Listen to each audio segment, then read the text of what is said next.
An absolutely huge game in the Champions League semi-final. Arsenal against PSG. You have Arteta's disciplined, well-organised, free-flowing Arsenal side up against Luis Enrique's fluidity in possession. The way PSG are playing right now will cause Arsenal problems, but Arsenal in transition will cause PSG problems. Once again, just like Barcelona and Inter Milan's game, I can see this game going down to those fine margins, going down to the wire. Now, my apologies, I did not realise that Thomas Partey was suspended for this game. He picked up a yellow card against Real Madrid in the second leg, so he's out of this game. So who fills in that role? Is it Declan Rice and then maybe Lewis Skelly as an 8? And then Calafiori at fullback. Marino has an injury issue as well, but I think he'll be ready. But anyway, my apologies, back to the video.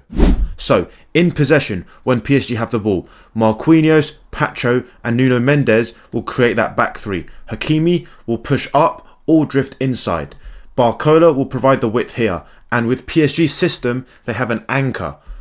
1, 2, 3, 4, and 5. They have 5 anchors around the outside in the shape of a horseshoe, and then Vitinha, João Neves, Fabian Ruiz, Dembele, Kvaratskhelia or Barcola, and then Kvaratskhelia goes on the left. So at times it's Kvaratskhelia or Barcola. You have these 5 in the middle just roaming, rotating, getting on the ball and playing those quick passes to release Hakimi high and wide, to release Barcola or Kvaratskhelia high and wide on this side. So it's like a 3-5-2, but these 5 are constantly roaming. They're constantly rotating. So when Marquinhos has the ball, Neves will come very short to receive it. Then Vitinha, we know about Vitinha's ability. I mean, he is absolutely incredible.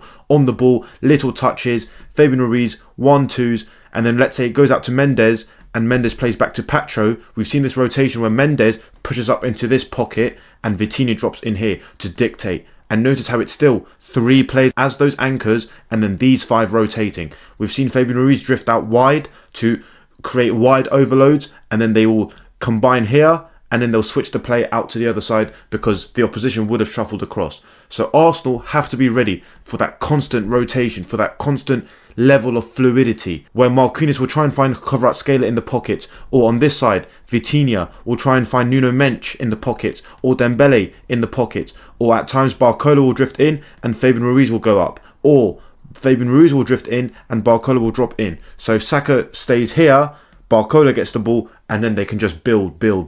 So that's the type of football that has given PSG so much success this season. They are on course to winning a treble. They've already won the league unbeaten. They're in the French Cup final and now the Champions League semi-final. So Arteta's Arsenal side, with their very rigid and very structured 4-4-2 shape, could prove to be difficult for PSG to break down. However, with PSG's pace on the break in moments of transition as well, as I said, this game could go down to the wire. So Dembele will really drift in and out of these spaces. Fabian Ruiz, João Neves, Kvaratskhelia, Nuno Mendes, for example, or if Nuno Mendes stays, Vitinha's in here, Barcola's high and wide. So in this block here, I think Odegaard will try and block off passes centrally, and Marino will try and press the ball, but try and block off the transfers of play. Because as it stands, it's a 4v2 situation here, right?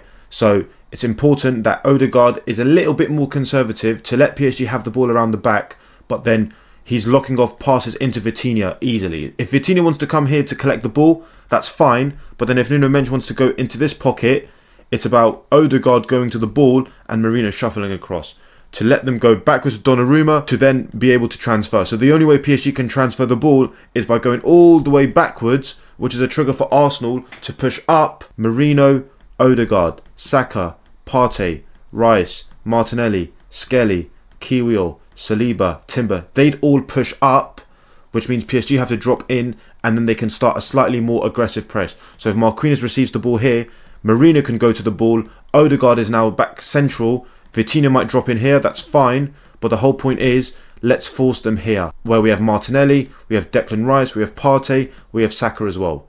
Now, Arsenal's 4-4-2 structure defensively has given them a lot of success. They're one of the most solid teams out of possession. But, as I said, with PSG's rotations, these wide overloads, Arsenal just have to be careful with those 1v1 battles. They have to make sure, if, for example, Kvaratskhelia drops in and Hakimi stays, who's following? Is it Lewis Skelly following, which opens up space for Hakimi to receive the ball here? As we've seen, it's happened quite a lot this season, especially against Aston Villa.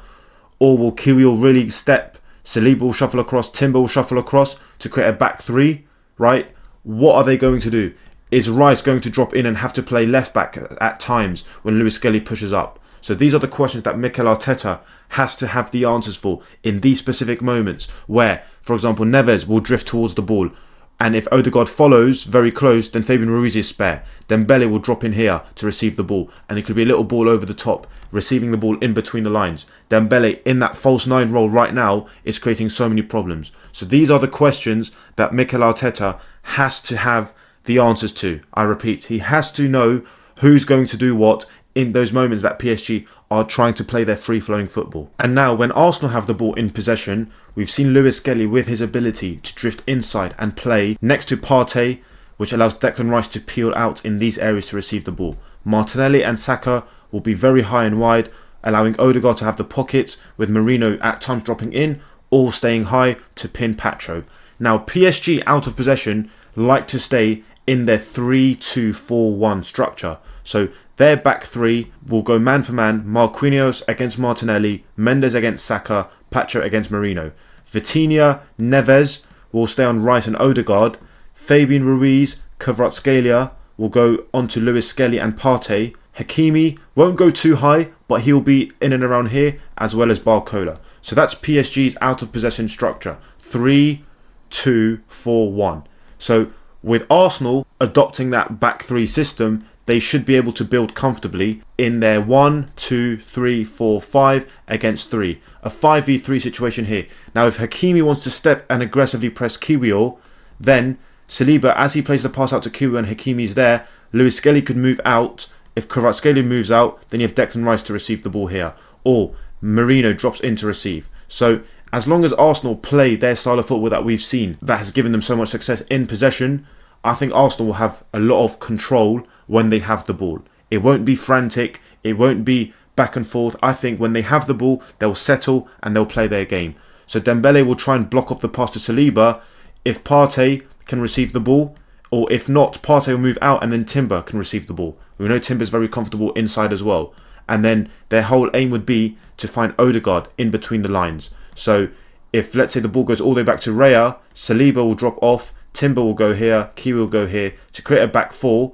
And now PSG have a problem because now Raya is that extra player. So Dembele might hold off, or if they're very aggressive, Hakimi might step, or Kvaratskhelia might step here, Neves will step, PSG's back three would step as well. And then if, let's say, Saliba receives the ball, the whole point would be to find Odegaard in between the lines. So Timber might drop off. If Barcola follows, that's where Odegaard receives the ball. Or if Barcola stays, Timber will receive the ball. And then we've seen those wide combinations where Saka would make this run inside and then receive the ball here, or Saka would make a run in behind to open up space for Odegaard to receive, and then they'll just dictate, they'll play their football in these wide areas with Odegaard, Saka, Partey getting involved, Timber making these runs here, combining to switch the play. And then in these scenarios, Hakimi will drop back in to create the back four with Vitinha, Neves, Fabian Ruiz as the midfield three, so they will play their 4-3-3 structure out of possession when the opposition are dominating. So it's about how quickly PSG can win the ball back. We've seen them, they hunt in packs to try and win it, but I would say that Declan Rice and Thomas Partey's athleticism and physicality could prove to be a big advantage when you have the likes of Vitinha and Neves in midfield. We saw against Aston Villa, when Aston Villa were a bit more aggressive, a bit more athletic in that central area, they did, should I use the word bully? They did overcome PSG's ability on the ball by their power off the ball. So Declan Rice, Thomas Partey, with their tenacity, it could be, let's say they lose the ball here and Vitinha receives, they're quickly there to win it and start a counter-attack. But having said that, Vitinha is very press resistant, João Neves is also the same, and so is Fabian Ruiz. So as I said, it's a very difficult game to judge. Tactically, I've just explained it here, Lewis Skelly will be very comfortable drifting all the way here to be an option to circulate and receive the ball. And then if that drags Kvaratskhelia, Kiwior can receive the ball out here. And then when Kiwior takes a touch forward, Kvaratskhelia will press that one. Martinelli would be here to receive. And then Declan Rice, we know he can make those runs in behind and he can also offer to feet. And then in these scenarios, they'll look to try and switch the play. As PSG would have shuffled across here, they'll look to play this diagonal pass into Saka with Timber overlapping or underlapping. As I said, there's not really a lot that differentiates these teams because right now both of them are on absolute fire. So it'll come down to the fine margins, and who do you think will step up in that big moment? Would it be Saka? Will it be Dembele, Barcola, Kvaratskhelia, Desire Doué off the bench, Vitinha controlling the game, Declan Rice with a free kick? Who knows? Drop in your thoughts in the comments below. I'll try to reply to your thoughts as much as I can, but as I said, these two Champions League semi-final games, Barcelona, Inter Milan, Arsenal, PSG, I simply cannot wait for them. As I said, I'll try to reply to your thoughts as much as I can. Until next time, peace!